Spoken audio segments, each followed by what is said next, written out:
Thanks for listening to the Media People Podcast, lively and insightful chats with the people who power the media industry. I'm your host, Victor Genova. For more episodes, you can go to soundcloud.com/mediapeoplepodcast, or you can subscribe on your favorite podcast service like Apple Podcasts or CastBox.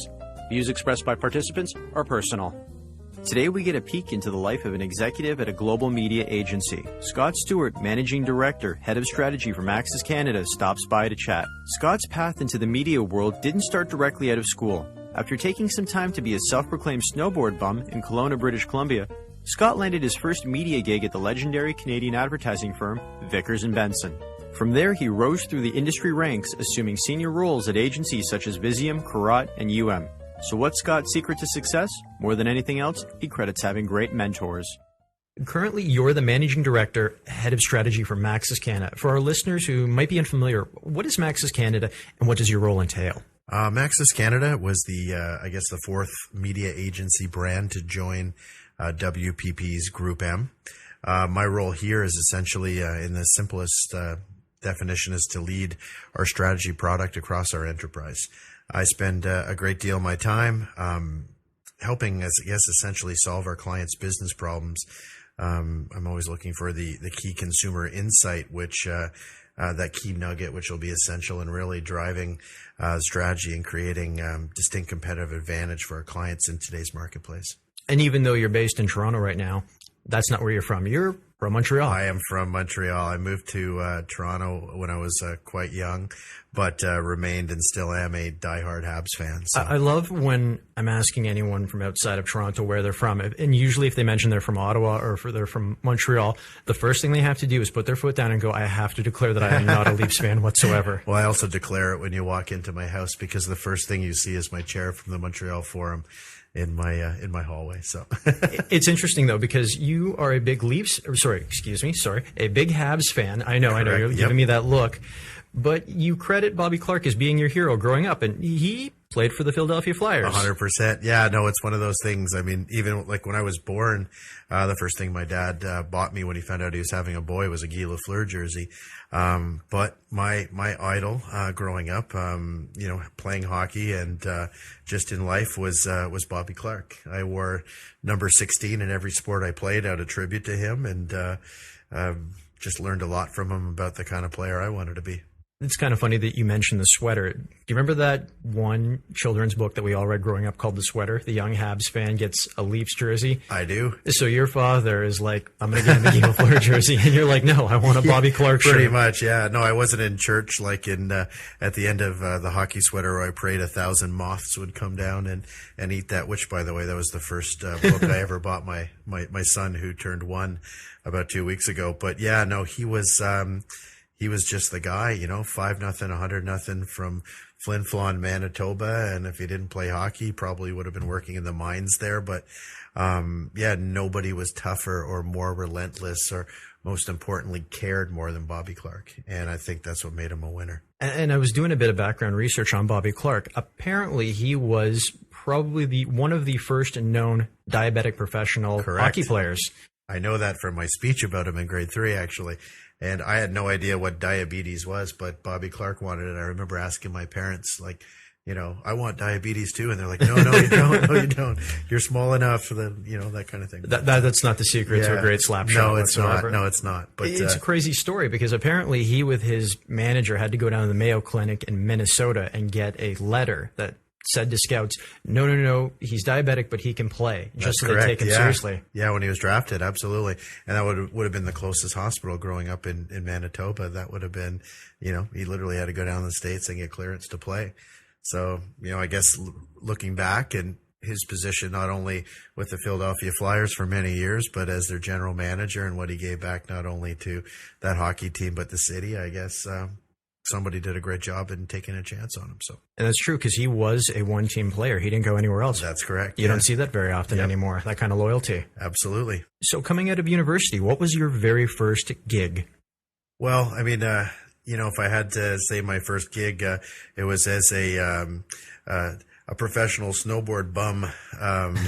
Once university was done, my friends and I headed out west to spend 100+ days on the mountain, based out of Kelowna, British Columbia. So again, every morning I would get on the lift chair and say another day on the job, and it was quite incredible to do that. But actually, my first real job was in media.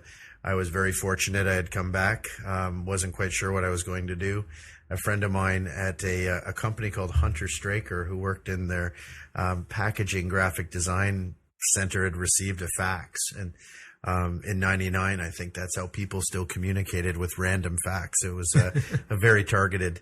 I met him for a beer and some wings that night, and he said, "Oh, you have a business degree. Does this kind of says numbers?" And I didn't even know really what media was, but I did know that advertising sounded pretty cool. So put the shirt and tie on, and that I hadn't worn since my university commencement, and off I went to an interview with little or barely any knowledge about what I would end up doing for the next 16 years. But let's talk a little bit about you bridging from snowboarding to that first gig. But at what point when you were being a snowboard instructor, because I've been fresh out of school as well, it's kind of one of the more relaxing years if you look back with hindsight, that you shouldn't have taken it too seriously.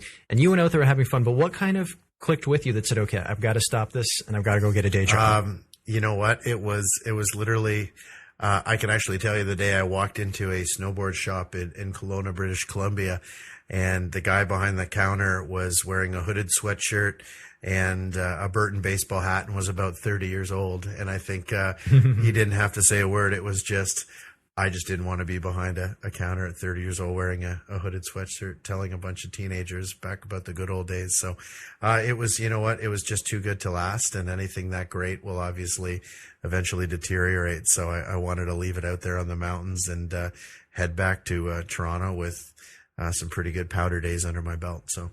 And you landed at Vickers and Benson. Correct. And you Absolutely. call it the best year, your first year in the business, and one of the best, if not the best. You couldn't, I mean, at the time in 1999, 2000, I mean, that was the spot. It was over 250 employees, you know, full service agency, you know, it had Bank of Montreal, McDonald's. It was just such a pleasurable first experience. I mean, everybody was young and vibrant, and I stopped making plans on Friday because everybody would go to this little bar across the street called Kramer's, and it was just honestly, it was work meets social life. It was just such a great time.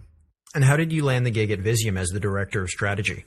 I was working at MediaVest at the time, and a gentleman named the late Bruce Klassen and actually had reached out. I guess they were going through some tougher years and were looking to rebuild. A good friend of mine and Group M colleague, Derek Bopulsing, worked there. And funny, going back to Vickers and Benson, we were media assistants together and friends and colleagues. And after a few meetings, you know, some good discussions, you know, Bruce is like, well, we're rebuilding. And, you know, I proudly declared I'm a builder, and I think this will work out great.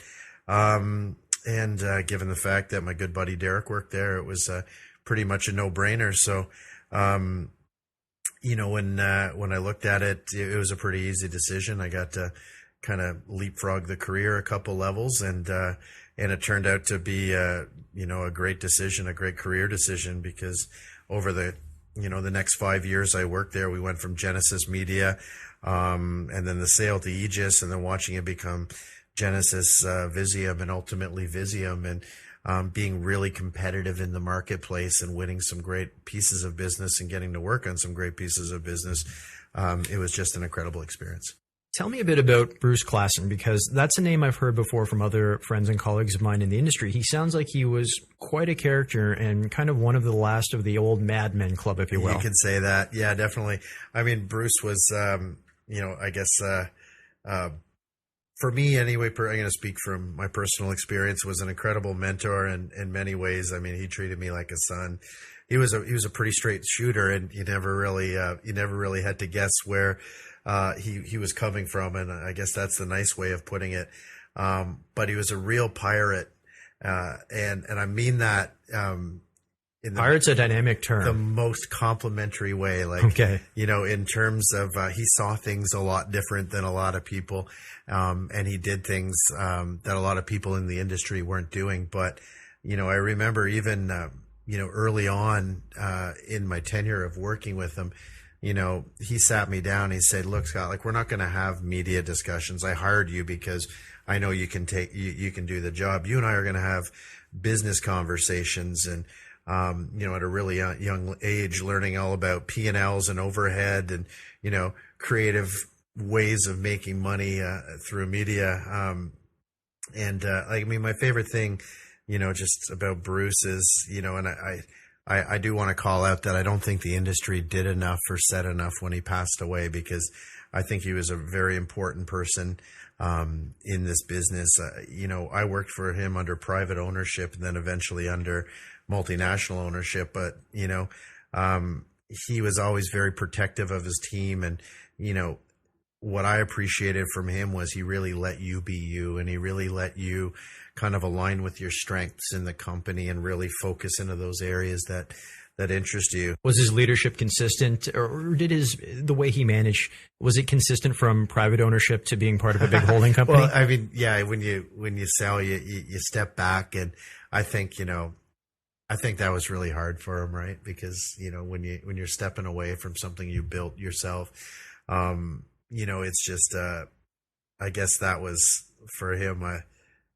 I don't think he liked not working for himself. I think his vision was always to work for himself. But, he said something really smart to me once that, never go into business if you don't have an exit plan. And I know he had been trying to put it for sale for quite a while, but there's definitely a difference in cultural shifts when that happened. But, like I said, I'm just very grateful for the time I got to work with him. And, it was actually, I hadn't seen him about 5 years, and, I heard the news when he passed, and it was kind of shocking. It kind of really hit home because it was actually on my birthday. Oh no. So it was, it was an interesting train ride home when I got the note from somebody, and just kind of, thought about that last conversation we had on my last day when I was leaving the agency. And he called a meeting with me at 7:30 in the morning and gave me some great wisdom and some great pieces of advice. And, I guess, the compliment he paid me that morning, which I guess will remain personal, but that means more to me than any accolade or award or new business account that I've ever won. So. Digital wasn't as prominent back in 2004 as it was now. What medium or media kept you the busiest, and what clients did you work on? Give us some insight into that. Yeah, when I moved over there, I mean, digital was there, but it hadn't really come into its own, right? I mean, the whole ad network and group of sites thing was just starting to take off, and it was still very direct, like portals and publishers. But TV for sure. I mean, TV, but that was pretty easy. TV was a real treat compared to other media, especially for national clients. The group I was in, we did a lot of radio, and not just major and secondary markets. Like, I mean, I know where Vizuem is, right? So because of doing radio, so literally laying in from east to west. The time alone spent planning that, let alone to buy in, 50 plus markets, calculating spill, doing micro BBM cell analysis. I don't even think people do that anymore. I've had to touch buy sheets like that. Yeah. That keeps me up at night. Yeah. I mean, does anyone do micro BBM cell analysis anymore? I haven't seen it since I've been in broadcast, but at least I was working in television where there weren't as many micro markets as there were in radio. Radio really is the local medium. That's for sure. Absolutely. I mean, we had auto as well. So we booked a ton of newspaper, and, building out 52-week schedules, and, it's pretty laborious when you're printing on 11 by 17 paper. Just the amount of planning, sizing, costing, negotiations, discrepancies from hell. So anyone out there has ever done newspaper discrepancies will feel my pain there. And I also realized when I worked at an agency that had the Canadian government, why getting sent there was a punishment, because you've got to be completely in line. 100 plus titles. They audit everything too. It's just, yeah, absolutely. So a lot of time, there was a lot of labor back then. We weren't into automation and, I guess efficiently working with our systems and financial systems in place like we do now. So you packed your bags and you moved west to Calgary to work at Trigger. Before we get into your role there, I mean, what made you want to leave Toronto and go to Calgary? I didn't. I mean, at first I was just like, when I met the gentleman who had broken out on his own. I mean, it was a 100+ person full service agency that was formerly called Proximity, and the owner and I mean, the owner is here in Toronto, and he made a good sell and a good pitch, and so I guess I just chalked it up to an adventure and an entrepreneurial spirit, I guess. I mean, I had a lot of fun in Calgary. I made some great friends and met some really good people, and actually a lot of really great media minds who are quietly going about their business and making a ton of money doing great advertising and media work, I guess without the buckle of being attached to a holding company. So you could really do better work. You also had time to think. That's a good point. I used to manage the West Coast when I was at Astral Digital years ago, and I found that it was so much more relaxed there. People made time for you to hear your pitches, to get back to them, to do everything properly, and there wasn't this rush. Here's an RFP. I needed it an hour ago. I think that speaks a lot to the media community as well, and in Vancouver and Calgary and Western Canada. I mean, one thing you get there that you don't always get here is time. And it's not just, time to eat your lunch. It's time to solve a business problem. So yeah, there's some limitations in terms of research and tech and data sciences available. But I mean, what I saw was some really good strategic thinking on regional businesses that, really demonstrated a real understanding of their client's industry, and a lot of time and effort put into, really gleaning true and honest insights. So that was a big takeaway for me. And, the 2 years I spent there, when I packed my bags, that kind of came with me to make time. Great insights take time. It's not just a process. It's really, peeling back the onion. So the fact that you were born in Montreal and had moved to Toronto at a young age, and the fact that you had packed up from Toronto and moved to Kelowna at a young age, did that make it easier for you to say, hey, I've already done this twice before, I can do it again and move to Calgary? I didn't give it much thought, actually. I think, my wife blames it on me being a Gemini, but it's, what, like I said, I guess there's a common theme there of following the snow. And I guess between Kelowna and living in Calgary, having, Banff and Lake Louise just at your fingertips. I felt like I was getting paid to go on a 2-year ski vacation some days, but beautiful country, beautiful city. I look back what's happened, with the fall in oil prices and the Fort McMurray fires. And, I'm a big donor, and, I hope Calgary gets back to the levels that it was at when I lived there, because it's just an exceptional community, an exceptional business community, and just had a great time there. So let's mention too the floods that they've had. It was about a year and a half ago as well in Calgary. So that's correct. That province is. And I went back for that stampede, by the way, to support. It was the 100th anniversary of the Stampede, and their motto that year was hell or high water. So they got the grounds in shape, and they hadn't missed one through any of the world wars. So great community there. And I like that slogan. It shows that they've got a sense of humor despite what had happened. They certainly do, yeah. You have had the privilege of working on a number of different clients, but I want to single two of them out, AB InBev and Boston Pizza. Correct. For those who don't know who AB InBev is, they may not know the name of the company, but give us a couple of brands that some of the listeners might be familiar with. They would, they were known as Labatt Breweries of Canada here. That was the old shingle still there, but lead brands are obviously Bud Light, Corona, Alexander Keith's, just to name a couple of the top brands. And those are dream clients, because not only do they have a lot of budget to work with, but they put together some spectacular creative. Absolutely. Working with the creative agencies, you look at, who Labatt and Boston Pizza work with. Boston Pizza with Taxi, Labatt had Anomaly, Zulu, Alpha Kilo.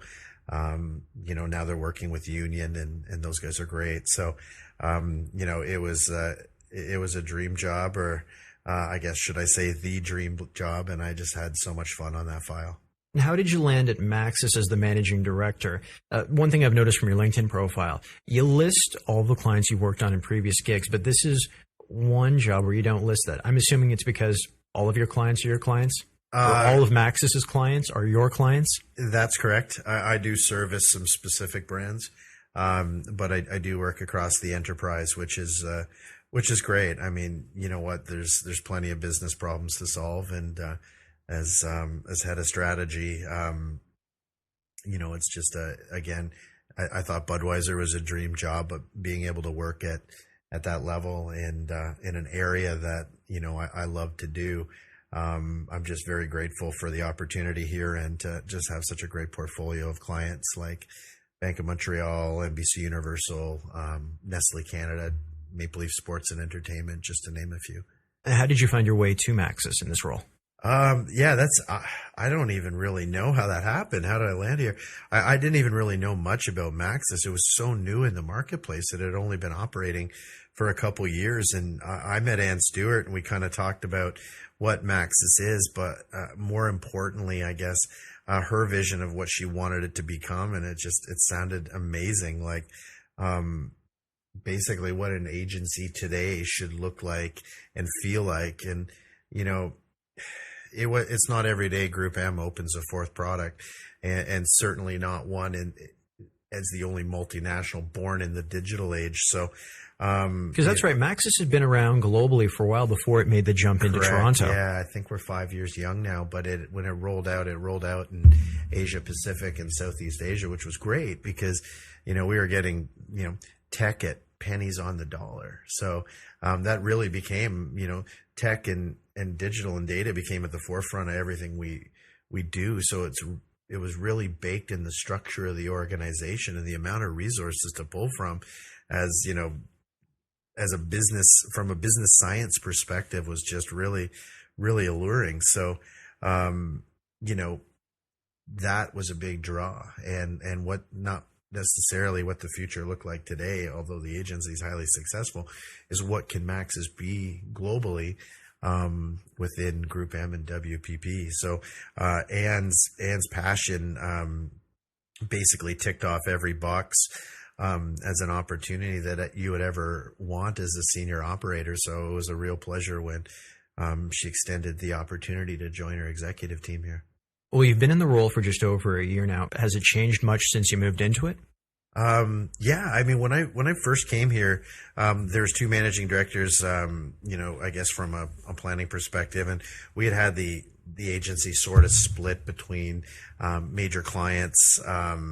But then, we went through a pretty extensive, restructure as an agency last October, and reorganized, our executive team based on areas of excellence. We have a managing director of business leadership, managing director and head of strategy, which would be myself. We have, you know, a managing director tasked with digital media and emerging technology, and a fourth who leads all our trading, both in the marketplace and with Group M. So I guess since I've started, so much has changed. I mean, I'm coming up to 2 years, but, you know, it's just been every day feels like a new day, and we're evolving, and I don't know what the end product's going to look like, but definitely committed and, you know, being what today's agencies should be like and feel like and behave like. So what's your biggest challenge then professionally? I don't know. I don't know what the biggest challenge would be. I mean, aside from just, you know, really finding that brilliant insight that's going to drive my client's business and create competitive advantage. At the same time, you know, I want to make sure that I'm inspiring those around me, and I'm laying down brickwork for a culture that's based on and celebrates a culture of strategy. I mean, you know, a lot of the times when we have challenges, it's an easy fix. The access to our greater global organization, I've never seen anything like that. Whether it's a quick email to our chief information officer, residing out of New York, or a global director of technology and digital services in the UK, you know, challenges and obstacles are easily overcome with the power of a network behind you. I like that you brought up New York there. Nice segue into my next question, because you spend quite a bit of time in New York. Is the culture different down there than it is in Toronto? Because people always talk about New York being very busy, fast-paced. You're in at 6 a.m., you're not out till 11. I mean, what's it like down there compared to here? Yeah, I mean, I once heard the U.S. media industry referred to as this huge, hairy animal. And from what I've been exposed to, I guess I mean, that description wasn't far off. I mean, that's an interesting description. Anyone who's ever been to the New York upfronts, during TV time will, when you're sitting there in Radio City Music Hall and you're looking around going, and this is just trading in New York. It's massive.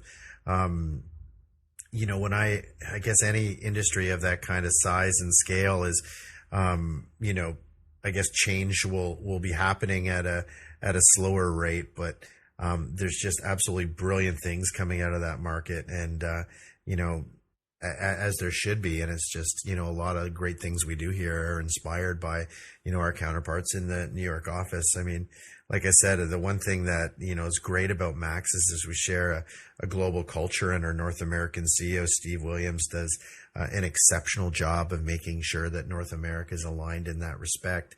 And when I do go to New York, I mean, it's a lot easier. I don't feel that grind, because I always feel like I'm a special guest or an ambassador of Canada and always welcome. And it's always time well spent. So, I always take away incredible learnings from that market. And, it really speaks to the leadership, not only of this company, but Group M as a whole.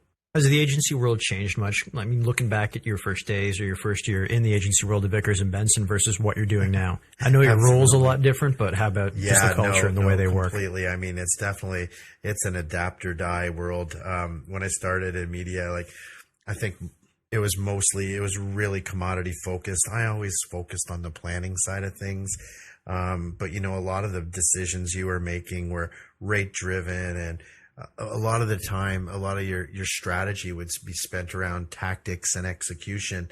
But then there's a real big shift sometime around the early mid 2000s, when it came more about the consumer. We started putting the consumer and, at the forefront and making better connections. And we started using, words like connection planning and connection planner. And we, strategy, I felt, around that time was really lifted to the forefront. And I think, it was primarily due to a shift in client perspective as well. I mean, media started, being seen as having substantial value within their overall Marcom mixes. And, I think it was largely because we have better metrics than our creative agency counterparts. So I guess we can move away from the intuitive and really start, stepping on the gas in terms of data-driven strategies. And, even today, I mean, every month we're increasingly doing more and more, with the data available to us, essentially is, evolved where we are today. I mean, most of our clients have a DMP or are in the process of standing one up. So, we're starting to see data now driving our strategic decision-making framework, a lot more. And I'm starting to see those worlds kind of get meshed together, I guess, more than they ever were.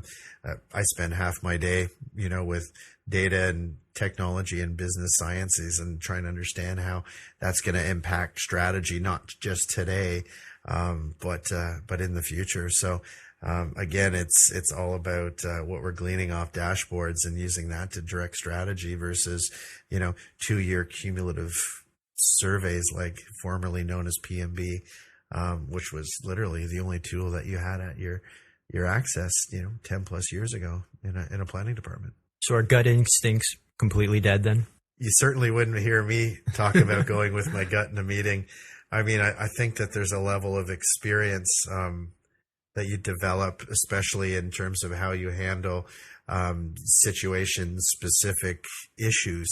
But certainly I think if anybody's using words like gut instinct or intuitive, I would be hard pressed not to crack a smile, I think, because, the science that we have at our disposal now, you certainly wouldn't be doing your clients any good. Again, I'm sorry, I'm just trying to be politically correct on how I handle that, because when I started in the business, there was a lot of rationale coming out, like, I've been doing this 15 years, ... And I think today, somebody with, a good tech background and understanding of data sciences with about 5 years experience can make better decisions than, industry veterans. So that's really where I'm leaning and focusing my time in. If you could go back in time and give your younger self some advice, what would it be? I don't think, we put a lot of emphasis on, what agency you work at or the brands you work on. I absolutely think it's all about who you work for. Great mentors are everything. These are the people that teach you, that nurture you. The good ones give you a kick in the pants when you need it. And if they do their job right, will absolutely make you fall in love with the business. I've heard that before. Like my peer group did. Don't work for a company. You work for a boss or work for a person. Pick them. Absolutely. I go back and I think about some of the great mentors I had.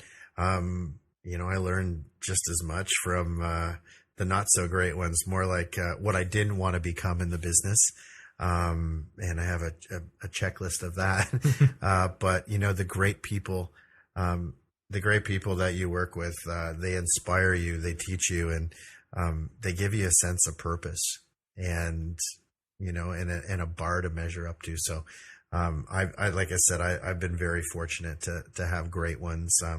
Whether that was at Vizuem with Bruce Klassen, or the good folks at IPG, who like Shelley Smith and Peter Mears, who hired me on Labatt, and Harvey Carroll, who allowed me to continue in that role. So I've met some really good people along the way in senior leadership roles, and it affirms to me that this business will be okay for a long time. Scott, this has been fantastic. I really appreciate your time today. I'm going to close with the same question I ask everyone. Okay. If you weren't in media, what would you be doing and why? That's pretty easy. My dream job would be to host my own weekly fishing show on Saturday mornings. And what can I say? I love to fish, and I'm totally serious, by the way. So if anyone from Sportsnet is looking to fill gaps in their Saturday 5 a.m. rotation, I have a script, I have a concept, so call me. Hey, I've seen some of those competitive fishing shows. They're wearing shirts full of sponsors, like out of a NASCAR race. Absolutely. Or something like that. I could do the analysis myself in terms of corporate sponsorship value. So there's a lot of money behind that sport. There is a fishing channel, though. Absolutely. And you know what? I think there's a space for me probably about 3:30 in the morning on a Tuesday night on WFN, but that would make me very happy. Scott, thanks for stopping by and talking to us today. I really appreciate your time today. Thank you. That's it for today's show. For more episodes, you can go to soundcloud.com/mediapeoplepodcast or subscribe on your favorite podcast service like Apple Podcasts or CastBox. And don't forget to follow me on Instagram at Vic Genova.